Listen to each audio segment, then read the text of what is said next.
don't do that either. Right, so I don't need any introduction, but I will do one anyway. So I'm a lecturer at Glasgow Caledonian University, but I wear many other hats, and the hat I'm wearing tonight, I've got no hat on though, but still.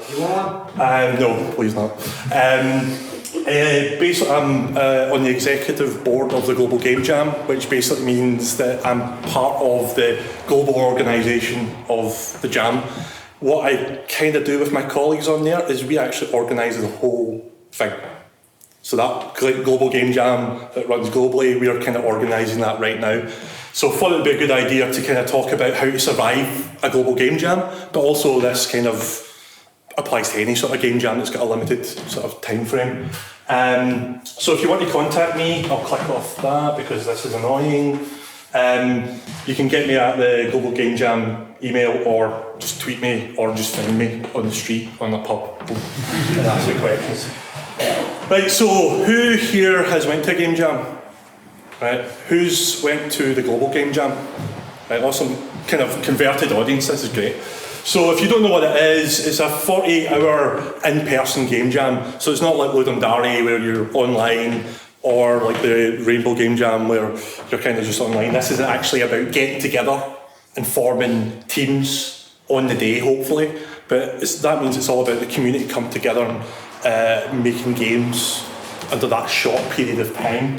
And usually there is a theme that constrains the jam. So at the start, we don't know what that theme is. It's announced as part of the presentation, and then you go off into the next 40 hours, you make a thing.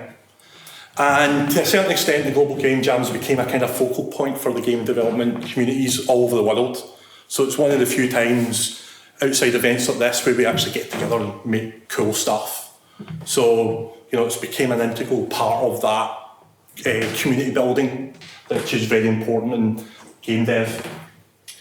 So, a little bit of history about the Global Game Jam. It started in 2009, and to a certain extent it was spun out of the Nordic Game Jam, which was running for about 4 years before that. And essentially the idea was to take the Nordic Game Jam model and apply it to a worldwide event. And the first one had 53 sites, 23 countries, 1,600 participants and 370 games. So that's still quite big if you think about it, it's quite huge. And the 2009 theme was, as long as we have each other, we'll never run out of problems. So you had to basically create games based around that. And that was the first game jam I took part in. And it was that small, they sent out badges and t-shirts to every single participant, which I have still got. It's an amazing thing. And the game I made was a conjoined twin game, where they were feeding resources down one tube and they had to steal resources off each other, because we will never run out of problems if we're always together. There we go. See? Thinking about design there. Last year Jam, the 2016 Jam, which is this year, there was 632 sites, 93 countries, 36,000 participants, and nearly 7,000 games. So that's a huge rise in that amount of period of time. And the theme for that year was ritual, hence Curvish. Their game felt like a ritual because you had to go through those steps. So there was that theme kind of constrained you to make that sort of game. So that's a little bit of brief history about the Global Game Jam. But what I thought would be quite useful for you guys who might be interested in running jams and also participate in jams is to give some little tips. Okay, so if you wanted to run a jam, what do you have to do? And this is slightly tied to the Global Game Jam, but can be applied to any sort of game jam. And I'll be probably touching on a few points that Stephen mentioned, and when I'm talking about the participant side of things, I'll probably touch on a couple of things that the Curvish guys spoke about. So a couple of tips for organisers. Start early. So to a certain extent, when site registrations open up, which we hope will be October, mid-October, you should start planning now. You should start thinking about what kind of venue you're going to have, how many participants you can actually hold, and how many people are going to actually organise it. So when I ran the Glasgow site for the Global Game Jam, there was 4 colleagues that were part of the sort of committee pulling it together. And because we were a university, I had to book everything well in advance and stuff like that. So bear in mind your sort of venue. So start early, and if you want to be a jam site organiser for the Global Game Jam, start thinking about it now. Okay? And as soon as you're ready, get your site registered, and then hopefully participants can start joining it. So start early. Treat it like a project. This is a screenshot of our Trello. It actually goes on a lot more. I've just cropped that out. But we had a big, massive Trello where we had things about media, jam organisation.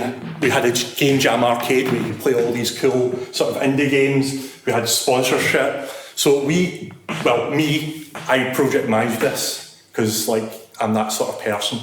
It really has these sorts of Trello boards set up for all sorts of things. And if you're really interested in this, this should be publicly available so you can find it and just copy it and use it yourself if you want. But this allowed me and my colleagues to have a central repository, because one of the big things is if you have an organisation of more than one person, you need this as a sanity check. And you'll see people on certain cards, which allows you to track who's doing what task and then blame them if it goes all to pot. So it's a very good idea to treat it like a project. It's got an end date, it's got some key dates, so that means you have some milestones to hit, and then I'm going to do a lecture about project management. I'm not going to do that. Food is incredibly important. This year, we actually got food from the actual university. So we catered the whole jam for 2 days, breakfast and dinner. And that was incredibly important because two things. It brought everyone together as a community, got them away from the keyboards for a little bit and got a break. So we had bacon rolls and vegetarian options and various other things. And then in the evening it was curry, pasta and various other things. And it was that sense of community that brought around, because it gave people a chance to reflect on what they were making. Because a lot of people at the jam want to stay up for the full 48 hours and not take a rest. This forces the rest into it. Problems with food, and this is something you need to think about in your project plan, is budget. This costs money. We're just lucky that we got sponsorship from Outplay to sponsor the dinners, and then the university picked up the breakfasts. So bear that in mind if you're going to do this. If you are clever about it, you might reach out to various food companies and try to get sponsorship from them to cater your event. And it's a bit easier with a smaller jam. We had 150 participants, so we had to provide that amount of meals. And that was a significant challenge to a certain extent. But if you plan things right, you'll be able to kind of deliver on that. Good EV. One of the things about the Global Game Jam, unlike other jams, is there's usually a keynote that's got an industry bigwig or some inspirational sort of speaker talking about various issues of the day. But to a certain extent, that requires a place to show the theme off and the keynote off that. So you need good EV facilities. We're lucky that we're in a university.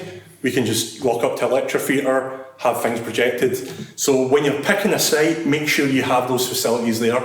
And from my experience, smaller sites could just put a screen up like this and get away with that. The other workaround is to distribute the theme and the keynote to everyone and let them watch it, but that's a little bit, a bit dodgy, because they can then pass that theme round about the whole world and there's a bit of leakage there. So you want to kind of manage it yourself and do a dry run as well. I remember one year I just did it and I realised that there was a part of the talk wasn't in English and it didn't embed the subtitles, so I had to quickly fix that by finding the subtitles and doing it. The problem with doing dry runs and being an organiser is sometimes you can't take part because you see that theme beforehand. So it kind of spoils it for you. So bear that in mind if you're going to take organisational duties on, especially with a larger jam site that you won't be able to take part. And in fact, I've not taken part since 2011 because of that, because I've been so embedded in the organisation side of things. One thing, and this is something that we're always kind of balancing, is the sort of competition aspect of the Global Game Jam. The Global Game Jam isn't a competition. It's not set up as a competition. There's no winner of the Global Game Jam. It's a collaborative event where people get together. But in saying that, individual sites can do whatever they want. But competition's kind of, not encouraged. So you're kind of on your own to manage that. So if you're going to organise a jam, as part of the Global Game Jam, and you want to do some sort of competitive element, you need to think about how you do that. So what we do is we don't do judging. There was one crazy year where we had 160 participants and like 10 judges, and we had like 4 judging teams, and they had to play the games, shortlist, and then play the shortlist. It was bonkers. I now prefer what we do is we stop like an hour a bit early, maybe even 2 hours early, and we get everyone to play each other's games, and it's a fun rating sort of aspect. So people rate games on gameplay, on design, on whatever. So you need to think about that when you're planning your jam site, is what kind of approach you want to do. If you've got a smaller site and you've got some friendly industry folk, you can certainly get them in to judge and mentor.